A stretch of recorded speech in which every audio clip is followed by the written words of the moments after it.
Hey everybody, it is Jordan here. This week's tactics video is specifically dedicated to beating melee armies.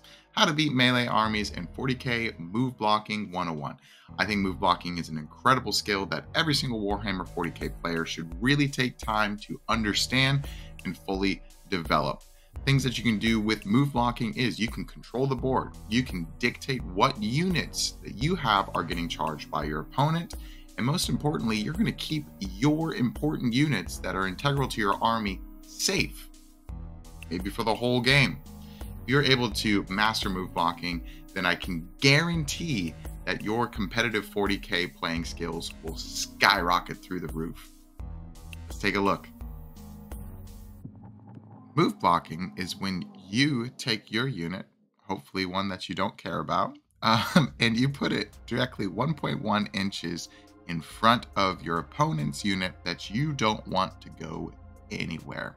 What this is going to do is it's going to prevent your opponent's unit from hopefully moving at all until they charge your beloved move blocking unit.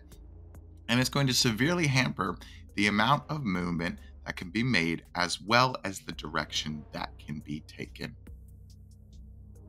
I have some really good examples that I'm going to use through TTS to explain this further, but I just wanted to go over the basics before we hop over to TTS land. So the basics, move blocking, you have to stay an inch away from your opponent's units.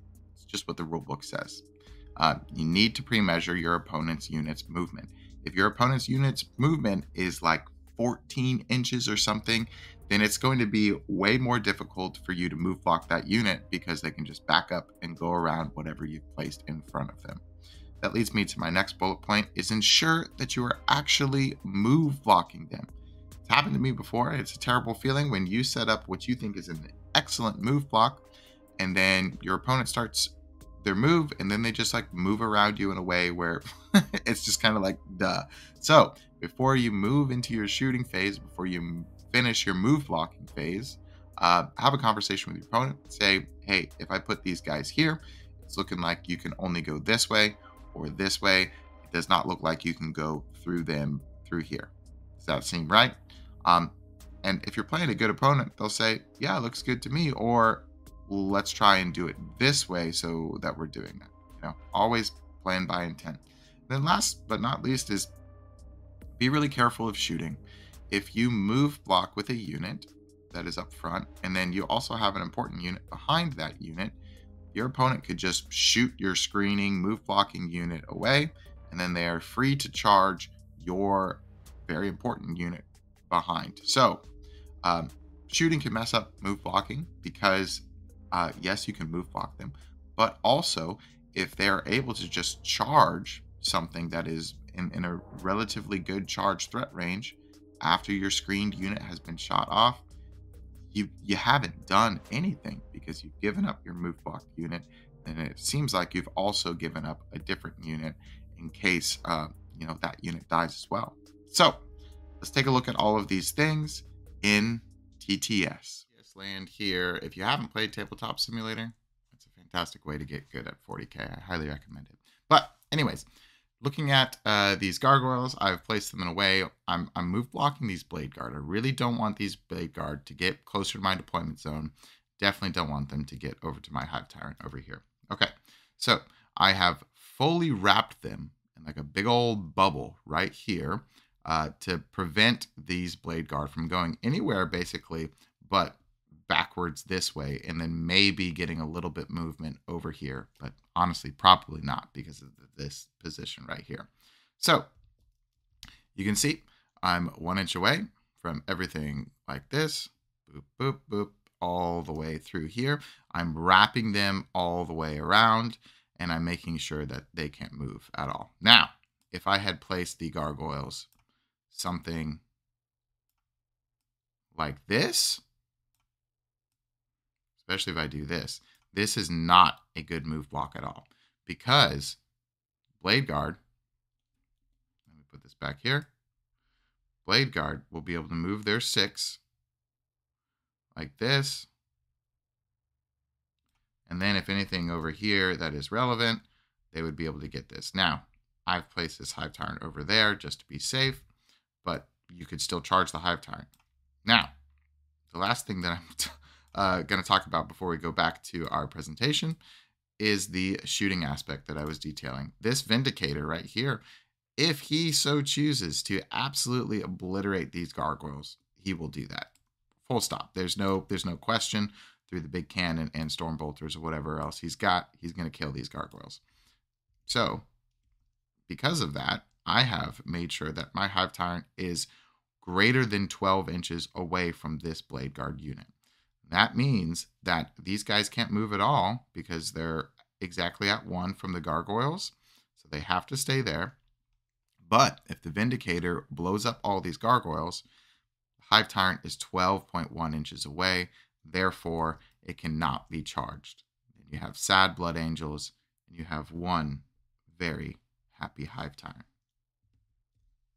This is a very strong technique, of course. However, it gets exponentially more difficult if you're trying to move block a unit that flies. I've been playing a lot of Blood Angels recently, and Jump Pack Intercessors and Death Company are very scary. And if I was on the receiving end of those units, I would definitely want to be wary of where those units can charge me.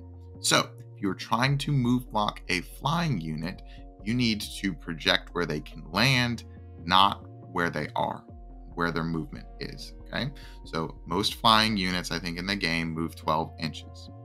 So you being 1 inches away like this is not necessarily going to block them at all because they're just going to jump over you. All right. What you can do is limit where they land. You can do this by clumping up a big blob of things. I use gargoyles because I play Tyranids a lot, of course. If you are able to clump up gargoyles near where their projected landing zone will be, they can't land there because it's the same thing. They can't move into within engagement range of your units, so they can't finish their movement. And by doing this, by limiting where they can land, you can also limit where they can charge. So by stopping where they can land and then measuring back from that move blocking screening unit right there, then you are able to protect a unit behind those gargoyles or whatever to prevent you from charging. That was a lot. And it's going to be way easier for me to show you on Tabletop Simulator. So let's head over there. Back in TTS land. Welcome back. Good to see you again. But our goal this time, same unit of gargoyles over here, is to prevent this very scary brick of Death Company from getting into my zoanthropes.